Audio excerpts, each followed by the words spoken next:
Hello and welcome to Bounding into Comics. Got a story today about Black Widow director Cate Shortland. Shortland recently did an interview promoting the upcoming film with Total Film alongside actress Florence Pugh, where she claimed that Scarlett Johansson's Natasha Romanoff is the only Avenger without superpowers. The director falsely claimed that Black Widow is, quote, the only character that doesn't have superpowers in the Avengers.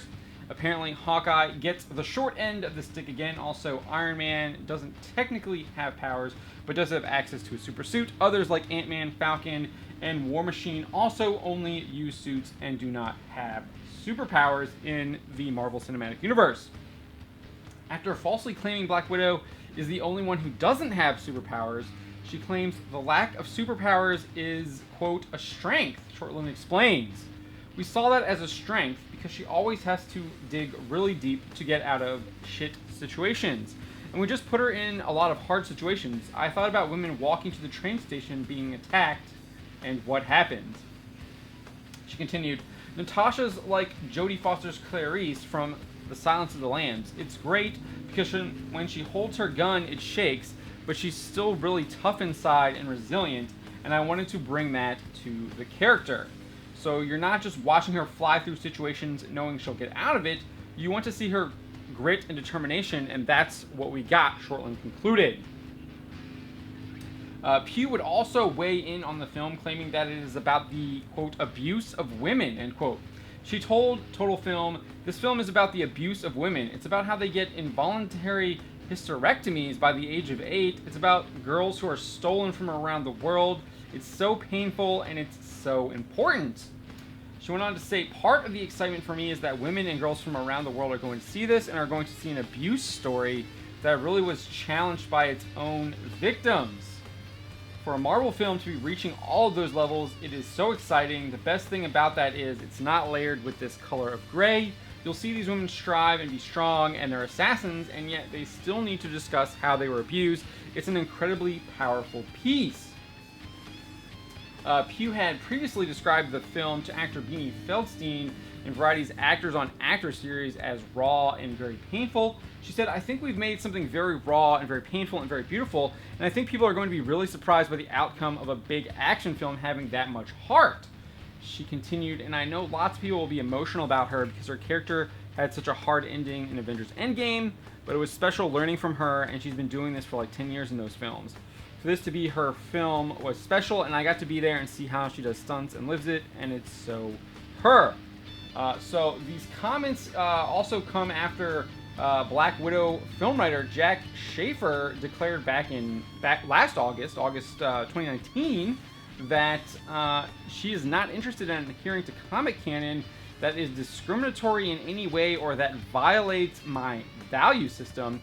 Schaefer made these comments in an interview with Inverse, where she said that she would expect to receive a negative reaction. So Schaefer said, when people react with hate, it saddens me. I think it's a shame, but that's not where I want to put my energy. I'm not interested in the loud, sour grapes voices. However, she did praise Black Widow's arc in Avengers Endgame that sees the character sacrifice her life in order to help restore the lives of everyone Thanos snapped out of existence in Avengers Infinity War. On Black Widow's death, she told Inverse, quote, I cried like a baby. I was very moved by it. She continued, it was a strange feeling. I have some proprietary feelings because if you are a writer who gets very emotionally invested in your work, which I think is most writers, the characters feel very real to you. So seeing her death in a movie that I didn't have anything to do with, it was a little bit similar to seeing an ex-boyfriend with another partner. It's a weird sort of removal that feels wrong and right at the same time, but her arc in the movie is wonderful. She also described that the Black Widow film would have quite a bit of close-up content. She says, the fighting in Black Widow is a lot of close contact, hand-to-hand combat is very visceral.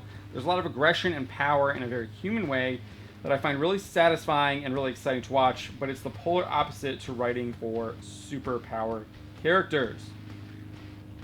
So there's quite a bit of interesting information there. Let's just kind of talk about what Shortland said.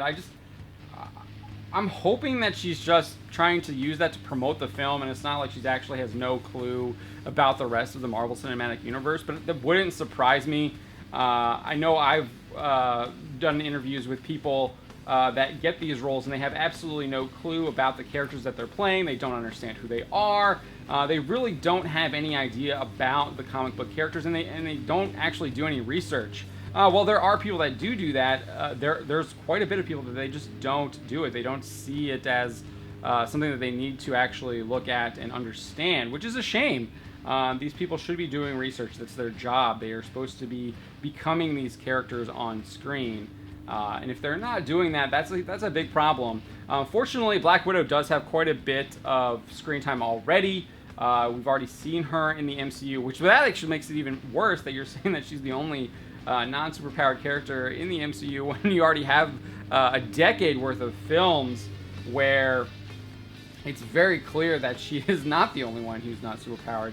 Her relationship with Hawkeye was integral to that first Avengers film, and even moving past that, and just to kind of ignore Hawkeye is ridiculous. Ant-Man also, like, yeah, he has a super suit. Iron Man has a super suit, so I can see why you might think that why you could say something like that she doesn't have a super suit or something like that. Well, yeah, Hawkeye doesn't have a super suit either. Falcon technically doesn't have a super suit. He just has like that military equipment that allows him to fly. And then obviously he has the kind of faux Red Wing in, I think it's Civil War, where we get to see it in the beginning, where he uses Red Wing as like kind of an espionage device, where he's using it to scout. But he doesn't have superpowers. He's using the technology that is available to him to do that. You see the same, I mean, that's the same with Tony Stark. He's using his intelligence to develop technology to aid him. And Black Widow does the same thing. I mean, we saw that in Iron Man 2. She's using all kinds of technical gadgets to aid her when she's taking down foes. And then she also uses her charms and talents to woo Tony Stark as well as Happy.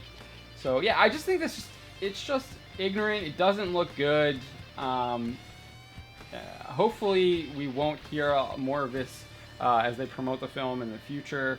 I just think it's just not a good look for the MCU, and it kind of reinforces this idea of what they were doing in Phase 4, is that they've brought in a bunch of people who don't really respect the source material, and seemingly now they don't even respect the first 10 years of filmmaking that came before it.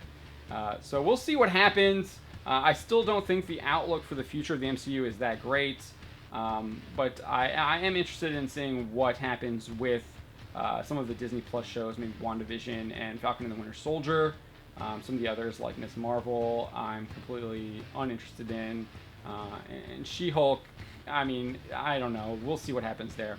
But what do you guys think of Shortland's comments here? What do you think of Florence Pugh's comments? It definitely sounds like they're trying to... I wouldn't be surprised if they're trying to push a message in the promotion of the film where that message doesn't even exist in the film at all. Quite similar to what we saw with Captain Marvel. But let me know what you think. My name is John Trent. You've been watching Bounding in the Comics.